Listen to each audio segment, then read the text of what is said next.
I should have made this the opening shot. Why didn't I think of that? Alright, so welcome back to the channel. So you may recall my level of amazement with the HD660S2s from my previous review, where I also compared to the HD600. But now, let's talk about its rivals. In this video, we're going to compare the boy wonder to a popular staple among the audio enthusiast community, the Hifiman Sundaras. These have wowed the masses in recent years due to their shocking technical performance and semi-neutral tonality within the lower end of the price spectrum, for this hobby at least. Also, I have the Focal Elex lying around, so I mean, you know, why not? Let's talk about these too. So let's just quickly go over the contents, the build quality, and the comfort here. Starting off with the contents. Who wins? Well, it's going to be the 660S2. It does offer the balanced Pentagon cable, and the material of the cable is ahead of the competition. I know it looks like just some basic black rubber or silicone. It's not. It's actually kind of soft, and it is pretty malleable on both of these, though not perfect, but pretty malleable. I like it. Though when it comes to the single-ended cable here, I would have preferred to have seen a 3.5 to 1/4 inch solution, not the other way around, because now, let's say you're using this mobile. Now you got to lug around this heavy thing, and believe me, I've been using it for work, I've been using it to relax, walk around the house. It gets in the way. It really gets in the way. Now, as for the build quality winner, yeah, it's going to be the S2s, but let me explain why. You'd think a plastic build would put these right at the bottom, right? But think again. While my Elex and my Sundaras have yet to encounter any sort of wackiness with quality control, there have been way too many people online expressing their discontent with the Sundara's driver failures and suspension strap mechanism issues, as well as the Alexis clipping driver issues. On the flip side, you've heard stories of many people who have owned the HD600, 650, etc. since near their release date almost 2 decades, well, over 2 decades ago, and their headphones are still going strong. I know the newer models such as the 660S2 undergo a new manufacturing process, so only time will tell how long they'll last, but reputation is definitely on their side. Comfort. Well, the winner in this particular case, at least for me, is going to be the Sundaras. Most people don't like that their headphones are circular rather than oval shaped, and I can appreciate that if you have larger ears or if they're just smaller cups altogether, but I happen to have smaller ears, so these fit just right for me. I appreciate the amount of clamp they have. It's just enough for them not to move around on your head, but not so tight as to cause discomfort. They stay very close to your head, which makes them seem far less heavy than they actually are. I mean, realistically, look at this. You put it on, the pads, press down a little, and it's just so close to your head. It's amazing. Now, the S2s in this particular case are a close second. While I really appreciate the shape, the pads are currently a bit too stiff and renders me unable to use my glasses. If I do, rather than forming a good seal, they just kind of do this a little, and it's not a good experience because you feel the temples of your glasses pushing against the temples of your head. Now, as we've seen from the HD600 pads though, it's just a matter of wearing them in. The more you use them, the softer, the squishier they get, and if these end up fitting as comfy as the HD600s I currently have with worn pads, the disparity between these two is going to shrink quite a lot. Now, dead last in the comfort department, the Elex. I'm sorry dude, but they lack clamp force, they don't grip well enough to your head, and they're far too heavy for you to move your head without them sliding off. So unless you plan on putting them on and staying perfectly still, these are a no-go. Now let's talk about amplification when it comes to these bad boys. The hardest to drive here are going to be the Sundaras. While they have the lowest impedance of the bunch, it's just 32 ohms. They also have the lowest sensitivity at 94 decibels. Now I run these in gain 1 in balance mode at 11 o'clock. The S2s are right down the middle despite their impedance of 300 ohms due to their sensitivity level of 104 decibels. I drive these at around 10 o'clock at gain 1 in balance mode. And the Elex, surprise, surprise, are actually going to be the easiest to drive with an impedance of 80 ohms and a sensitivity of 94 decibels. I drive these at around half a point lower than the S2s right at around 930 or so, at gain 1 in balance mode. So I don't know if you could tell, but I kind of jet right past those things because I want to get to the important part, and that's what most of you are here for, the sound. So before we begin, once again, no modification to the sound until the notes and observations portion of this review. All tests will be performed using a balanced signal due to a shortage of cables I've got going around. Hey, you that mad about it? Send me a cable. Kidding, by the way, don't send me anything. Let's start off with the bass.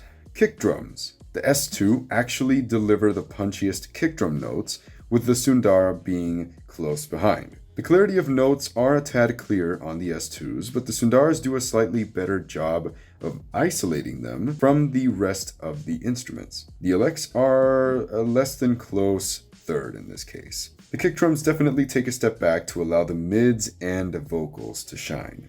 For sure, the weakest of the three. Now, sub-bass. The S2 are definitely quite linear for a dynamic driver. They really are. But they still don't compare to the capabilities of an actual planar driver like the Sundaras. I'll give you an example here. Zealots of Stockholm by Childish Gambino. At the 3:05-minute mark, you can hear the sub-bass note descend, disappear entirely, then reappear out of nowhere, and come right back up to where it was. The S2s do it quite well for a dynamic driver and sound pretty linear. But put on the Sundaras and it's a whole nother level. You hear the same thing you heard on the S2, linear, respectable power to it, but there is rumble too. Like there's an extra component to it that you don't get from a dynamic driver, at least from the S2s. Now the Elex, on the other hand, really they lack that sub-bass performance. From the healthy mid-bass portion, it quickly dissolves into nothing, then it comes back near the very end. If you listen real closely, you can hear that it is playing the notes. It just happens to be pretty tough to hear. Another example, Mask Off by Future. Starting with the Elex, they're able to reproduce the lower notes, but definitely have that dynamic driver weakness and lack of clarity that I've heard from the likes of the HD600, though not as bad as those. By comparison, the S2 blow it out of the water. Much better presence without overdoing it, linearity up until the lowest notes, and really great texture and detail to the notes. Now we bring in the Sundara.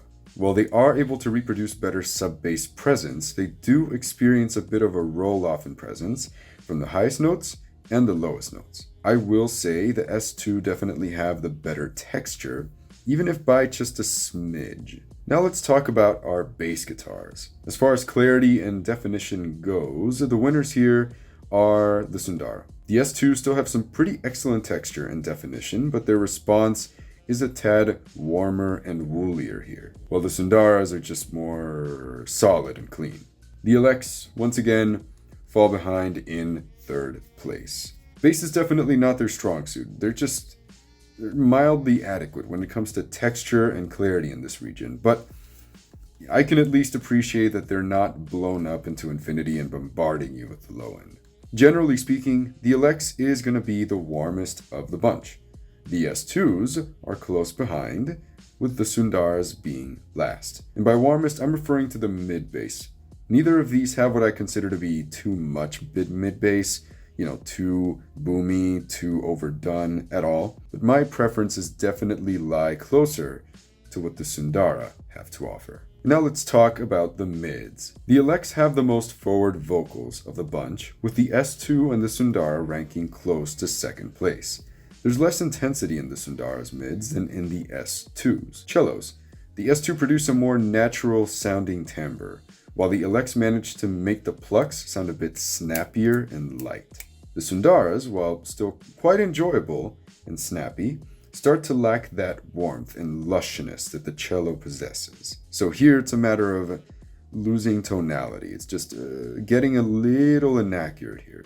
So for cellos, I'm going to say S2, Elex, Sundaras. Generally speaking, the Elex do the best job in bringing the mids and vocals forward and makes it the easiest to appreciate them. However, the S2 offer the warmest and most natural reproduction of mids and vocals here, though they can get a tad too forward and energetic in the upper mids for tracks like Begin Again by Knife Party. The Sundara fall last here. While they do a pretty decent job at mids, and I really can't complain much about them, I'm pretty satisfied, they're definitely not wowing anybody within this category. That's not their strong suit, plain and simple. Now let's talk about treble response. The Elex are more forward than the S2s. The S2s have the cleanest treble out of the three and offer the best, if not second best, to the Sundara's extension, though the S2 as a whole are the darkest. The Sundaras are a bit of an anomaly here. They tend to be on the neutral side of things for the most part, right alongside the S2. But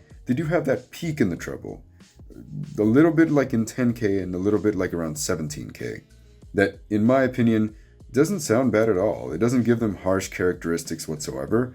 Rather, I feel it gives them a bit of like a metallic twang within that peak that sounds really good, especially in electronic music, or even, the cymbals and the hi-hats in metal music and rock. Now, the Elex are actually the most sibilant of the bunch here, with the S2s close behind, and the Sundaras being the darkest. I should note, though, none of these are truly sibilant in this category, but none of them are really dark either. So overall, I do prefer the treble in the S2s for a natural sound, while I prefer the treble in the Sundara for a really fun and snappy track. Like I said, metal and EDM, you're partying, you're bumping. That's what these do. They bump. They snap and shimmer and give you the style without being too in your face and too overdone. Now, the Elex, in my opinion, just fall behind due to its less enjoyable high end. Now let's approach sound, stage, and imaging. Separation and imaging first. This one actually gets a bit of a tie. Disregarding soundstage, the S2s offer the clearest presentation of the sound and are able to present the instruments in the cleanest way possible. Now, the Elex also excel here, but for different reasons. They're able to separate the sounds and place them within their own little bubble a little more distinctly than the S2s. The Sundaras, while also being very good at this, just fall third in the bracket. The Sundaras offer a closer sound than the S2s, which in certain instances tends to sound a tad more focused and clear. The Elex offer the widest soundstage of the bunch, but unlike the S2s, the Elex are capable of getting sounds close to you and pushing them away from you at the right moments. Like I mentioned in the S2 video, they sound like there's a bit of space between your ears and the sound itself, probably just about 2 centimeters or so. It's very, very slight. And again, refer to that video for more information. Now let's go over some notes and some observations. Let me show you the EQ adjustments I've made to each and every one of these headphones. Starting off with the S2s, they undergo a wee bit of modification, mostly just to balance out the sub-bass roll-off, which again, not a whole lot, but it does happen, dynamic drivers, and to dampen the energy in the upper mids by just a smidge. I'll repeat, these changes aren't really ultra necessary, but they can be welcome in certain energetic tracks. As for the Sundara, no part of this seems to be really offensive except for that treble peak right at the top. I've talked about it several times. That coin rubbing sound you hear in Thunder Horse across the entire track is the most obvious example of it. So I just bring that down a wee bit alongside giving these a bass shelf for a bit more enjoyment. And boy, can they handle that enjoyment. And if you want to add a little extra warmth, a little extra slam to your music, you can totally bring up that area between, 1 to 500 hertz, a wee bit, just a couple of decibels, 1 or 2 in certain areas to your taste, just to give them a little extra warmth. And for the Elex, we just got a bit of a bass shelf to balance out the sub-bass roll-off, a bit of a dip in the mid-bass to make these a tad less warm and meaty, but again, that's a personal preference, and a touch off of the 10K region to decrease a bit of that energy. So let's reach a conclusion here. I still believe the HD660S2s are an improvement in terms of technical performance for the HD600 line. It definitely introduces some welcome changes to the bass response, such as sub-bass, but it does make the mid-bass a tad, and I mean a tad, too warm in some rare instances. Now, despite these technical improvements, you won't be able to shake the fact that these are still dynamic drivers. In my experience, what that means is that you're going to get a very natural sound out of these in the mids and even the highs, sometimes even in the low end. But you won't be able to achieve as detailed and textured of a bass response as you could get with a planar driver. Not even a special M-shaped driver like the one in the Elex can handle such a feat, especially in this particular price range. And that is held evident with these Sundaras. Crank up your EQ settings, like I said, add a bit of warmth if you want to, and you've got just about as much presence as the S2s, but with deeper and better textured bass. Now, if what you're looking for is something that is accurate in tonality, I'd look for the S2s. They're definitely a bit on the warm and dark side, but it's nowhere near as much as the HD650s, and they'll be pretty good to go right out of the box. No real EQing to these necessary, and in my opinion, these can be driven off of a smartphone as well. Go for the S2s if you really just want the lightest headphone and want to stick to that, Sennheiser brand. And you want the most technically proficient of the HD600 line, sound signature aside. Now, if you don't mind a colder sound with some silvery treble, and truly want the deepest, not biggest, bass you can get the Sundaras. They're the cheapest of the bunch and will be an awesome introduction into planar magnetic headphones.